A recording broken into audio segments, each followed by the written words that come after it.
हाय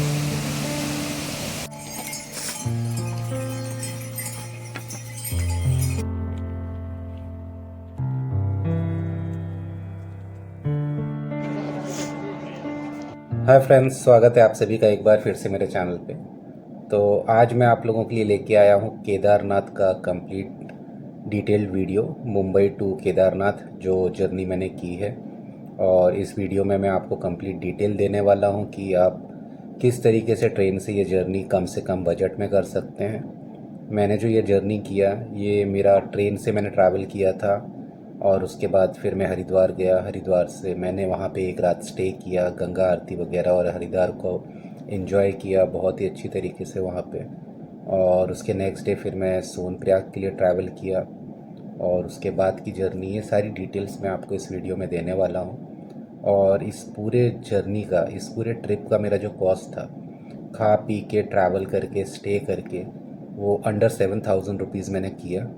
तो बजट में हो गया और काफ़ी अच्छे से मैंने ये ट्रैवल किया और बहुत अच्छी जर्नी थी, बहुत अच्छा मौसम था। कब ये ट्रैवल करना चाहिए, कब आपको कम भीड़ मिलेगा और क्या मोड ऑफ़ ट्रांसपोर्ट यूज़ करना चाहिए, और मेरा किस तरीके का प्लान था, मैंने कैसे ये एक वीक में पूरा कंप्लीट किया है।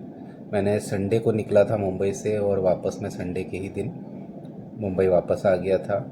और बहुत ही अच्छे से दर्शन हुए थे दोस्तों, और महादेव की कृपा थी कि हम लोगों को बहुत अच्छा मौसम मिला और बहुत ही ज़्यादा अच्छे से दर्शन हुए। तो ये सारी डिटेल्स मैं आपको इस वीडियो में देने वाला हूँ, तो कंप्लीट डिटेल्स के लिए वीडियो पे लास्ट तक ज़रूर बने रहिएगा। चलिए ज़्यादा देर ना करते हुए वीडियो को शुरू करते हैं। हर हर महादेव। तो गाइस, फ़िलहाल मैं हूँ हरिद्वार में और मैं यहाँ पे पहुँचा हूँ मुंबई से एक ट्रेन चलती है हरिद्वार एक्सप्रेस, जो कि रात के 12:20 पे चलती है। तो वही ट्रेन मैंने बोरीवली से पकड़ा था और उस ट्रेन का किराया जो होता है वो होता है वन साइड 655 रुपीज़ स्लीपर का। और मेरा रिटर्न का जो जर्नी का किराया हो गया था वो हो गया था 1310 रुपीज़। हरिद्वार पहुंच गया था मैं सुबह में 7:30 बजे। और उसके बाद फिर मैंने हरिद्वार के सामने ही गेस्ट हाउस है, वहाँ पे मैंने एक रूम बुक किया जिसका चार्जेस था केवल 700 रुपया। आप चाहें तो स्टेशन पे डॉर्मेट्री है, वहाँ पे भी स्टे कर सकते हैं जिसका चार्जेस होता है केवल 150 रुपीज़। बट लगेज वगैरह की वो कोई गारंटी नहीं देते हैं, वो आप क्लॉक रूम में रख सकते हैं और क्लॉक रूम की फैसिलिटी भी आपको स्टेशन पर ही मिल जाएगी। तो फ्रेंड्स, नेक्स्ट काम मैंने जो किया था वो किया था बस की बुकिंग। पहले तो मैं बस डिपो में गया, वहाँ पता चला कि गवर्नमेंट बसेस जो है वो हरिद्वार से नहीं चलती हैं, ऋषिकेश से चलती हैं। तो मैंने प्राइवेट बस की बुकिंग कर लिया जिसका किराया था 800 रुपये और जो मॉर्निंग में 5:30 बजे चलने वाली थी। फिर उसके बाद फिर मैं निकल गया हरिद्वार को एक्सप्लोर करने के लिए। बहुत सारे मंदिर हैं, तो कई मंदिरों के दर्शन किए और उसके बाद फिर मैं निकल गया गंगा घाट के लिए। तो फ्रेंड्स, आप अगर हरिद्वार आ रहे हैं तो कभी भी शाम की गंगा आरती को मिस मत करिएगा। बहुत ही ज़्यादा सुकून वाली चीज़ है ये, और यहाँ पे आने के बाद आपका वक्त कैसे बीतता है आपको पता भी नहीं चलता। और गंगा के किनारे बैठने के बाद तो वक्त कैसे बीतता है किसी को पता नहीं चलता। बहुत सुकून मिलता है यहाँ पे।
तो फ्रेंड्स, आपने अभी जो क्लिप देखी गंगा आरती की, मैंने सिर्फ उतनी ही वीडियो बनाया।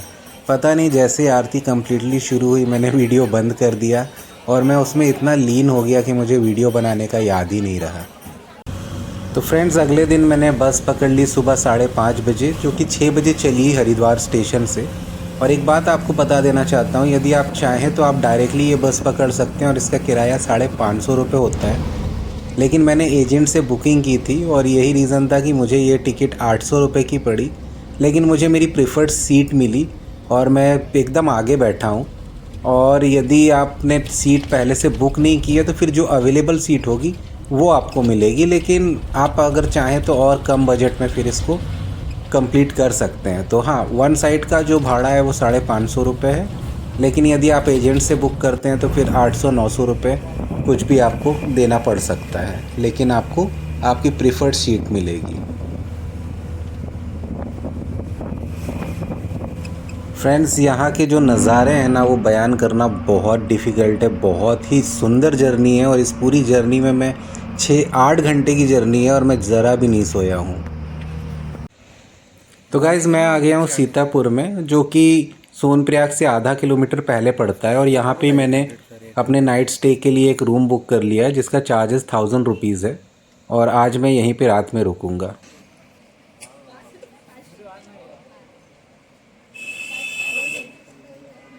तो फ्रेंड्स, अगले दिन फिर सुबह मैंने 4:30 बजे अपनी जर्नी शुरू कर दी थी सोनप्रयाग के लिए। वहाँ से मुझे टैक्सी मिल जाएगी गौरीकुंड के लिए, और साथ ही साथ में हमारा जो यात्रा पास होता है वो भी वहाँ पे वेरीफाई होगा।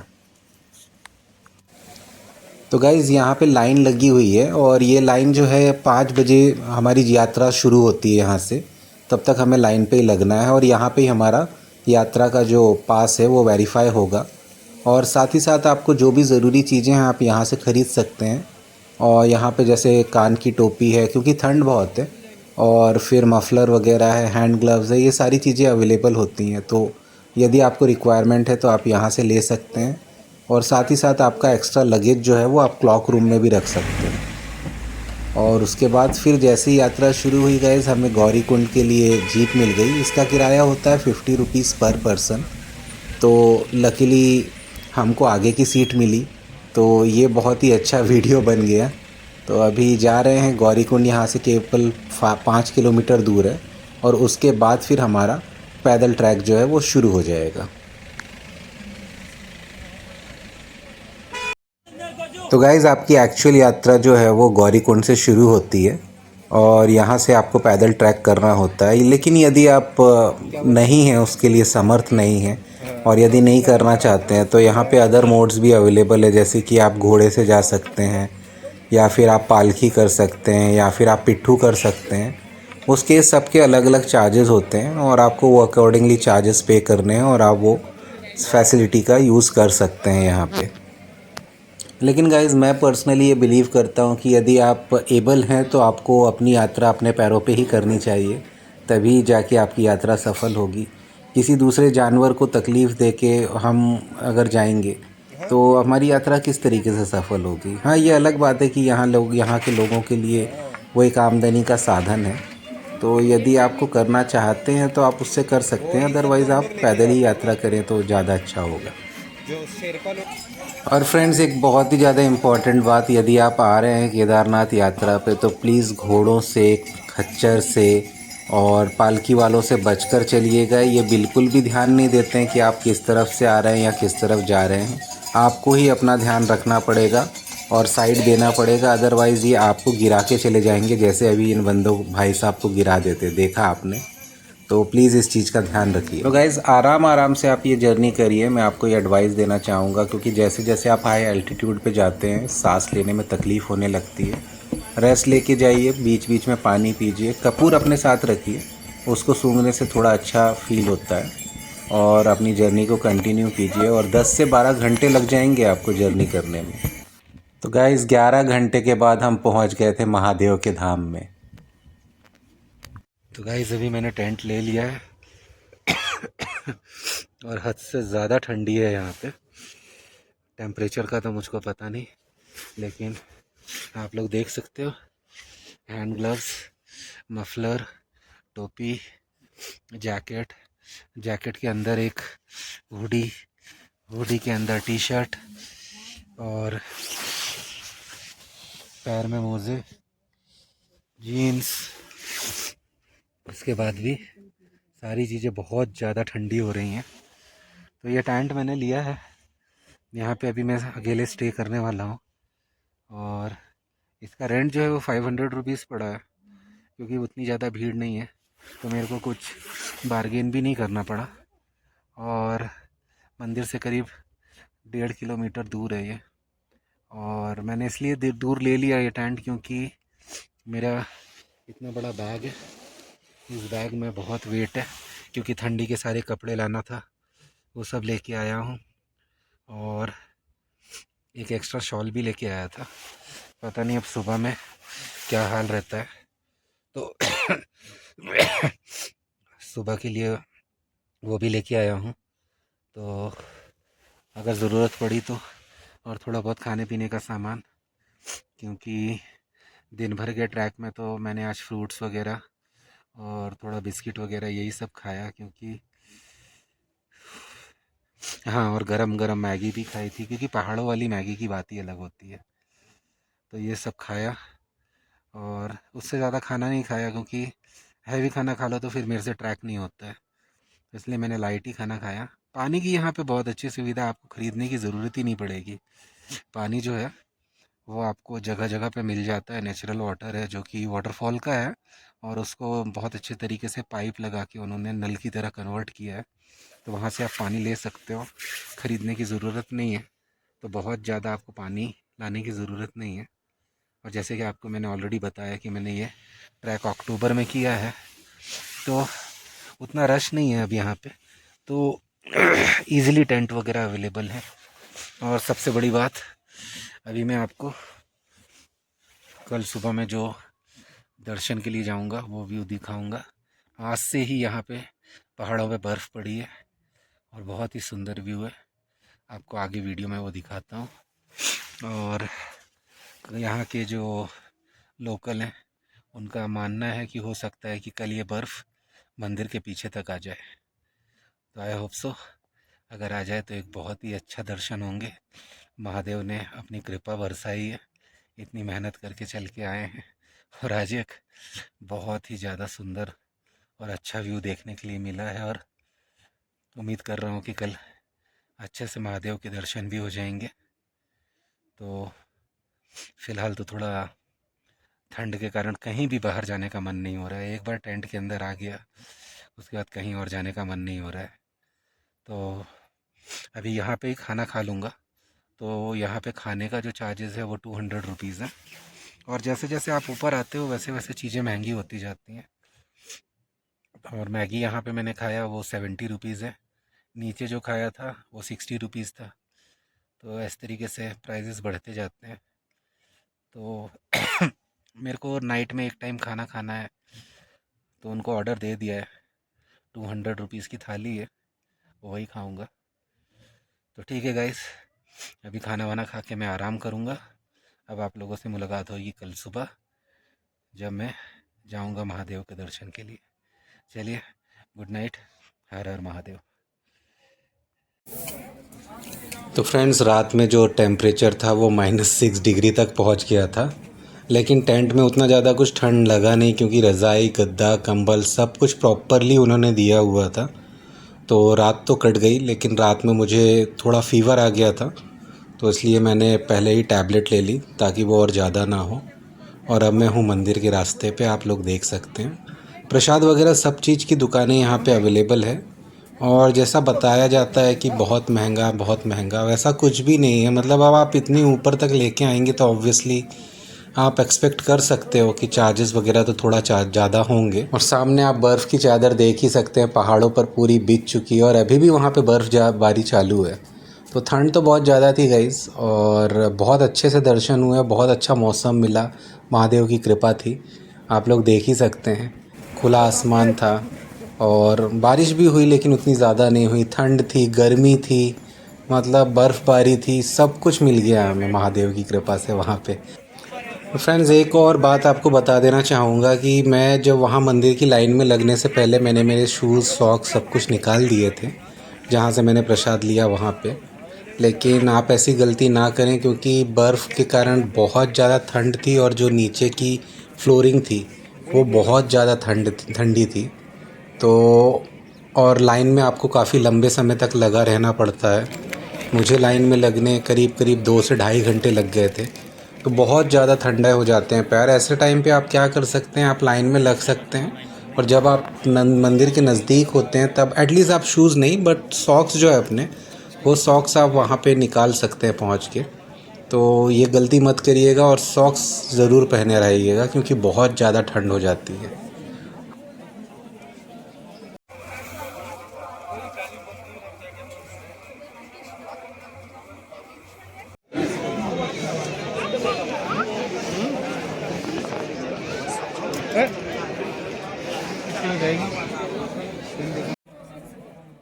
तो फ्रेंड्स, गर्भगृह के अंदर का जो है वीडियो वो अलाउड नहीं होता है, इसलिए वो मैं आपको नहीं दिखा पाऊँगा। लेकिन बहुत अच्छे से दर्शन हो गए हैं। हाँ, भीड़ रहती है तो ऑब्वियसली वो आपको वहाँ के जो पुजारी हैं वो बोलते हैं बाहर निकलिए, बाहर निकलिए।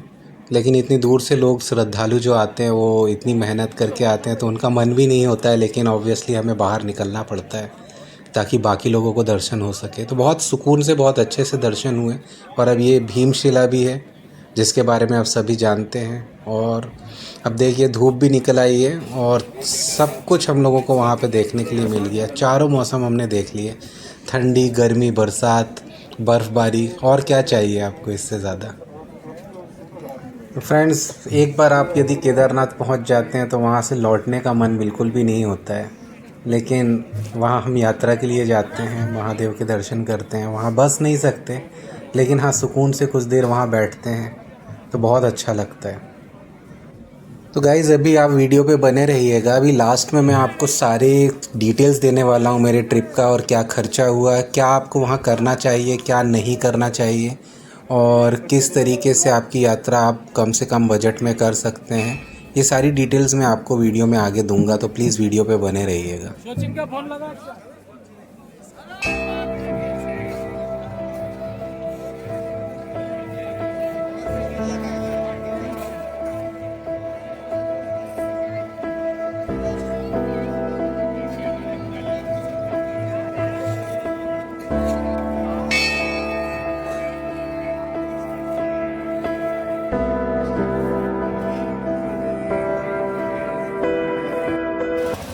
तो गाइज़, यहाँ पे आपको एसबीआई बैंक का एटीएम और शाखा दोनों हैं। और यहाँ पे मैं ये बता देता हूँ कि 5G का नेटवर्क भी आता है बहुत अच्छे से, और जीपे वगैरह ये सब कुछ चल रहा है, तो वैसा कुछ भी इशू नहीं है। लेकिन हाँ, हो सकता है बारिश के मौसम वगैरह में कुछ प्रॉब्लम होती होगी, लेकिन जब मैंने विज़िट किया है तो वैसा कुछ भी नहीं था और सब कुछ अच्छे से चला। और ये सामने आप हेलीपैड देख सकते हैं। यदि आप हेलीकॉप्टर से यात्रा करना चाहते हैं तो आप हेलीकॉप्टर के द्वारा भी यहाँ पे आ सकते हैं।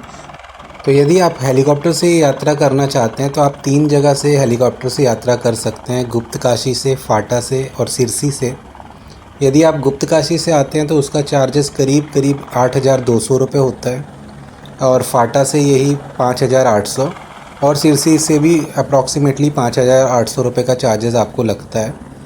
लेकिन और ये जो होता है, ये चार्जेस आपका राउंड ट्रिप का होता है, आना जाना दोनों इंक्लूडेड है।